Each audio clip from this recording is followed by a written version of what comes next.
బాబు గారు అభివృద్ధి జరగాలంటే చంద్రబాబు నాయుడు గారు ఉండాల్సిందే. చంద్రబాబు రానున్న రోజుల్లో ఎటువంటి పరిపాలన రాబోతా ఉంది? రానున్న రోజుల్లో పరిపాలన ఏ రకంగా ఉండబోతుంది? ఏ రంగం ఉండదు. మనం ఏం చేతి చంద్రబాబు నాయుడు ఉన్నంత కాలం మన ఆంధ్రప్రదేశ్కి ఏ డంకా లేదు. అది మటుకు నేను చెప్పగలను. ఆయన ఉన్నంత వరకు ఏ ఇబ్బంది లేదు. ఎవరన్నీ కుమ్ముళ్ళు ఆడుకున్నా, ఎవరేం చేసినా అభివృద్ధి పథకాలు ఆయనకు జరక్క, ఆయనకు బొవ్వలేదా, లేదా తిండి లేదా, ఆయన జరక్క జనం కోసం పోరాడారు. ఆ స్ఫూర్తిలో వెళ్తున్నాడు అంతే. లేకపోతే ఆయన జైలుకి వెళ్ళాల్సిన పని ఏముంది? అన్యాయంగా తీసుకెళ్ళి 53 రోజులు జైల్లో పెట్టారు. ఏం సాధించాడు? అది టాలెంట్ అయింది జనానికి. అదొక్కటే చాలు. ఆడు చేసిన శిక్ష ఆడికే కొట్టింది ఎవరికైనా సరే. అన్నగారు, ఇప్పుడు మన దెందులూరు నియోజకవర్గ ఎమ్మెల్యే చింతమనేని ప్రభాకర్ గారిపై మీ అభిప్రాయం? ప్రభాకర్ గారు టైగర్, చెప్పాల్సిన పని లేదు. ఆయన ఉంటే ఆయన నియోజకవర్గం ఆయన చొక్కా చూసుకుంటాడు. కావాల్సింది అప్పటికప్పుడు సెటిల్మెంట్లు చేస్తారు. ఓకే.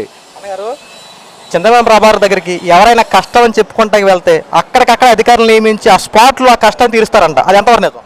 అది కరెక్ట్. అది ఏ పని కావాలన్నా ఇన్ని రోజులు మట్టి నన్ను తిప్పట్లేదు, ఆఫీస్కి వెళ్ళాను ఇన్ని రోజులు మట్టి నన్ను కరెంటు విషయం ఏమనండి, ఇంకొక సంతకం కానివ్వండి, నన్ను ఇన్ని రోజులు మట్టి తిప్పుతున్నారు అని ఆయన దృష్టికి వెళ్ళి ఏదైనా మీటింగ్కి వచ్చినప్పుడు, లేదా మనం స్వయంగా వెళ్ళి అక్కడికి వెళ్ళి చెప్పినప్పుడు అయితే ఎమర్జెన్సీగా ఫోన్ చేసి ఎరా సంగతి ఏంటో చూడంటాడు. అది మటుకు కరెక్ట్. ఆయనలో ఉండేది అదే గొప్పతనం. మొన్న చింతమనేని ప్రభాకర్ గారు ఒక మీటింగ్లో మాట్లాడారు. మన పార్టీ కాదు, పారాయి పార్టీ కాదు, ఎవరైనా మనకు సమానమే, వాళ్ళకి కూడా న్యాయం జరగాలి. ఎవరినైనా మనం వాళ్ళు చేసినంటే మనం చేయకూడదు. ప్రతి పార్టీ వాళ్ళు న్యాయం జరగాలి, వాళ్ళకి బుద్ధి రావాలి. ఎందుకంటే టీడీపీ ప్రభుత్వం వస్తేనే మీకు మంచి జరుగుతుందన్న విషయం అందరూ తెలియాలంటే ప్రభాకర్ గారు మాట్లాడారు. దీన్ని మనం ఎలా చూడవచ్చు? మనం ప్రభాకర్ గారు చెప్పినట్టు వాళ్ళు ఏదో చేశారని మనం కూడా ఇటువంటివి చేయకూడదు. స్వపరిపాలనగా అందరూ సమానంగా ఉండేటట్టుగానే వాళ్ళకు కూడా మంచి, అందరూ వాళ్ళని కాదు, ఆయన చెప్పిన మాట మీద వాళ్ళు ఏదో ఎగిరారు కానీ వాళ్ళు చేసినట్టు మనం చేస్తే మనం ఇదైపోతాంగా. అలా కాదు. ఆయన చెప్పింది కరెక్ట్. అది స్వపరిపాలన అందరూ ఉండాలి, అందరూ చేయాలి, అందరూ ఇదిగా ఉండాలి. మిగతా వాళ్ళే తెలుసుకుంటారు. కుడియడంగా రేపు ఈ జరగబోయే దానికి చంద్రబాబు నాయుడు చేసే పనులకి అప్పటికి ఇప్పటికి 5 ఏళ్లలో ఏం జరిగింది, వచ్చేది ఏం జరుగుతుంది అనేది వాళ్ళే తెలుసుకుంటారు జనం. చెరవ ప్రశ్న, ఇప్పుడు టీడీపీ హయాంలో చంద్రబాబు నాయుడు గారు ప్రతిపక్షంలో ఉన్నప్పుడు, ఈ వైఎస్ జగన్మోహన్ రెడ్డి ముఖ్యమంత్రిగా ఉన్నప్పుడు మన టీడీపీ పార్టీ కోసం, జనసేన పార్టీ కోసం కష్టపడిన కార్యకర్తల మీద అక్రమ కేసులు పెట్టి దౌర్జన్యంగా అరెస్ట్ చేసిన విషయాలు చాలా ఉన్నాయి. అసెంబ్లీలో చంద్రబాబు గారు మాట చెప్పారు, అన్యాయంగా అరెస్ట్ చేసిన ప్రతి ఒక్కరికి నేను అండగా ఉంటా, ప్రతి కేసులు ఎత్తేస్తా, ధైర్యంగా ఉండండి, పార్టీ కోసం ఇంకా కష్టపడని చెప్పి చంద్రబాబు గారు కార్యకర్తలు మంచి హామీ ఇచ్చారు. దీన్ని మనం ఎలా చూడవచ్చు? అవును, చంద్రబాబు నాయుడు గారు మనం ఎట్లాగో వస్తామని చెప్పి దాన్ని విధానంగా చెప్పి ఆయన కరెక్ట్గానే చెప్పాడు ఆయన. ఎందుకంటే మీకేమీ ఇబ్బంది లేదు, మన రూల్ ప్రకారం మనం బయటకు వస్తాం, బయటకు చేస్తామని లోకేష్ గారు చెప్పాడు ఒకటే మాట. ఎవరైనా సరే అక్రమంగా అర్పించింది డైరీ, ఎర్ర డైరీ కరెక్ట్గా నేను రాసుకున్నాను, వాళ్ళ సంగతి నేను చూస్తానని చెప్పాడు. చాలా వాళ్ళు ఎట్లాగో లిస్టులోనే ఉండారు, ఆ లిస్టులోనే ఉంటారు కూడా, చట్టపరంగా ఉంటారు. అన్యాయంగా వాళ్ళ మళ్ళీ రోడ్డు మీదకి వస్తాడు అరెస్ట్ చేయండిరా, లేదా ఇటు వస్తే ఇటు అరెస్ట్ చేయండిరా. అచ్చెమ్మనాయుడిని అక్కడి నుంచి మళ్ళీ ఆపరేషన్ చేయించుకుని ఆయన ఉంటే కార్ల మీద కొట్టి తీసుకొచ్చి అక్కడ పడేశారు. అంత అవస్థ లేదు, అంత ఇదిగా ఇల్లు చేయరు ఇల్లు ఇలా. అటువంటివి చేయాల్సి వస్తే ఇంకా అరాచకం అయిపోద్ది. చంద్రబాబు నాయుడు మొదటి నుంచి కూడా అటువంటివి చేయబట్టే వీళ్ళు ఇలా పేటరైపోయారు. బాబాయ్ గారు నమస్కారం, మీ పేరు? నా పేరు పులివారు చెప్తానండి. బాబాయ్ గారు, ఇప్పుడు కూటమి ప్రభుత్వం అధికారంలోకి వచ్చింది, చంద్రబాబు నాయుడు గారు ముఖ్యమంత్రి అయ్యారు. చంద్రబాబు నాయుడు గారి పరిపాలన ఏ రకంగా ఉంది ఈ 2 నెలల్లో? చాలా బాగానే ఉందండి. శుభ్రంగా లోన్లు ఇస్తానంటున్నారు, లోన్కి 4 లక్షలు ఇస్తానంటున్నారు. మాకు సంతోషంగానే ఉంది. నేను ఇల్లు కట్టుకుంటున్నాను, నా పేరు పులివారు చేస్తున్నాను, మాకు లోన్ ఇస్తానంటున్నారు, మాకు సంతోషంగానే ఉందండి. అది బాబాయ్ గారు, ఇప్పుడు చంద్రబాబు నాయుడు గారు అధికారంలోకి వచ్చిన తర్వాత 4,000 రూపాయలు పెన్షన్లు పెంచారు. దాన్ని ఎలా చూడొచ్చు అంటారు మనం? ఇస్తున్నారండి, 4,000 రూపాయలు వస్తున్నాయి శుభ్రంగా, నెల ఇచ్చేస్తున్నారు. ఫస్ట్ తారీఖుకి ఇంటికి తీసుకొచ్చి ఇస్తున్నారు. అది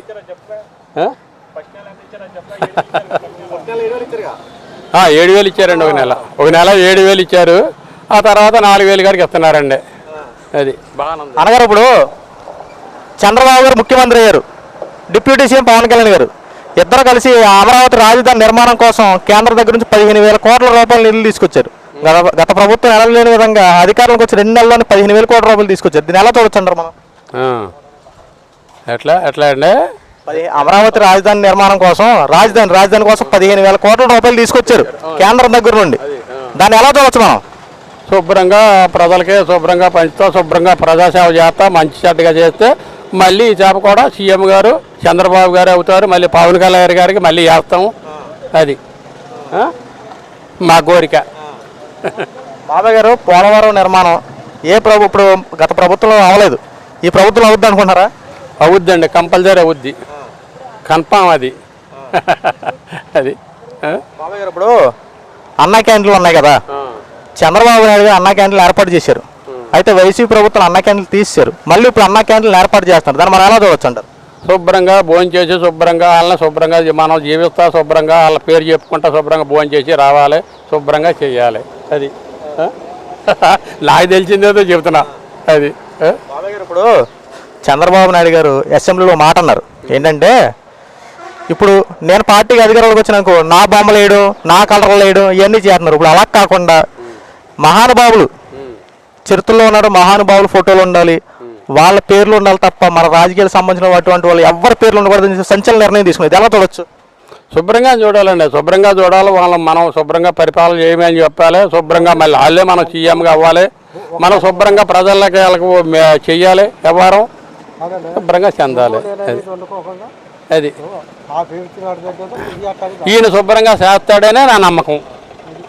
ఇప్పుడు మన దెందులూరు నియోజకవర్గ ఎమ్మెల్యే చింతమనేని ప్రభాకర్ గారి గురించి మీ అభిప్రాయం? నెంబర్ 1 చింతమనేని గారు మాకు 2 లోన్లు ఇస్తానన్నాడు. ఆయన వాగ్దానం చేశాడు ఎన్నికల్లోకి వచ్చినప్పుడు, బాబాయ్ నీకు 2 లోన్లు ఇస్తా, ఇల్లు కట్టుకుంటున్నావు కదా, నాది పూచి అన్నాడు. అదే మాట నిలబెట్టుకుంటాడు మహానుభావుడు. అది బాబాయ్ గారు, ఇప్పుడు చింతమనేని ప్రభాకర్ దగ్గరికి కష్టమని ఎవరైనా వెళ్తే అక్కడికక్కడ అధికారులు నియమించి ఆ సమస్యను అక్కడే తీరుస్తారంట. అది ఎంతవరకు నిజం అంటారు? నిజమే, కరెక్ట్, అది వాస్తవం. అది ఆయన కాదండవు, పెడతాడు. ఆయన అవసరం అయితే ఏదైనా మాట అంటాడు, ప్రజాసేవ చేస్తాడు ఆయన. అది బాబాయ్ గారు, జగన్మోహన్ ప్రభుత్వంలో 1.5 సెంటు స్థలం ఇచ్చారు. ఇప్పుడు చంద్రబాబు నాయుడు 3 సెంట్లు స్థలం ఇవ్వడం కోసం మొత్తం ప్రణాళికలు రూపొందించారు. ఆఖరి కొత్త ఇల్లు కట్టుకుంటే 4 లక్షల రూపాయలు ఇస్తారన్నారు. మనం దీన్ని ఎంతలా దొరుకుతుంటారు పేదవారి కోసం? చాలా మెరుగుందండి అది. 4 లక్షల రూపాయలు లోన్ అంటే మాటల ₹1 ₹2 కాదు. ఆయన ఏం చేశాడు, జగన్ హైవేల్లో ఎంత సెంటు ఇచ్చాడు, కొన్న శాటల లక్ష్మీపురంలో కూడా సెంటే ఇచ్చింది, ఒక శాతం సెంటున్నర ఇచ్చాడు. మరి ఆయన మీద ఈయన మనకు మెరుగే కదా. అది బాబాయ్ గారు, చివరి ప్రశ్న, ఇప్పుడు చంద్రబాబు నాయుడు గారు ఈ 2 నెలల్లోనే ఎంత మంచి పరిపాలన అందిస్తే జగన్మోహన్ రెడ్డి దౌర్జన్యాలు పెరిగిపోయిన, అరాచకాలు పెరిగిపోయినాయని చెప్పి ధర్నాలు చేస్తుంది. ఇది ఎంతవరకు కరెక్ట్ అంటారు? అది కరెక్ట్ కాదండి, అది కరెక్ట్ కాదు. సూచి వారవలాగా స్వప్నాస్తానం అది.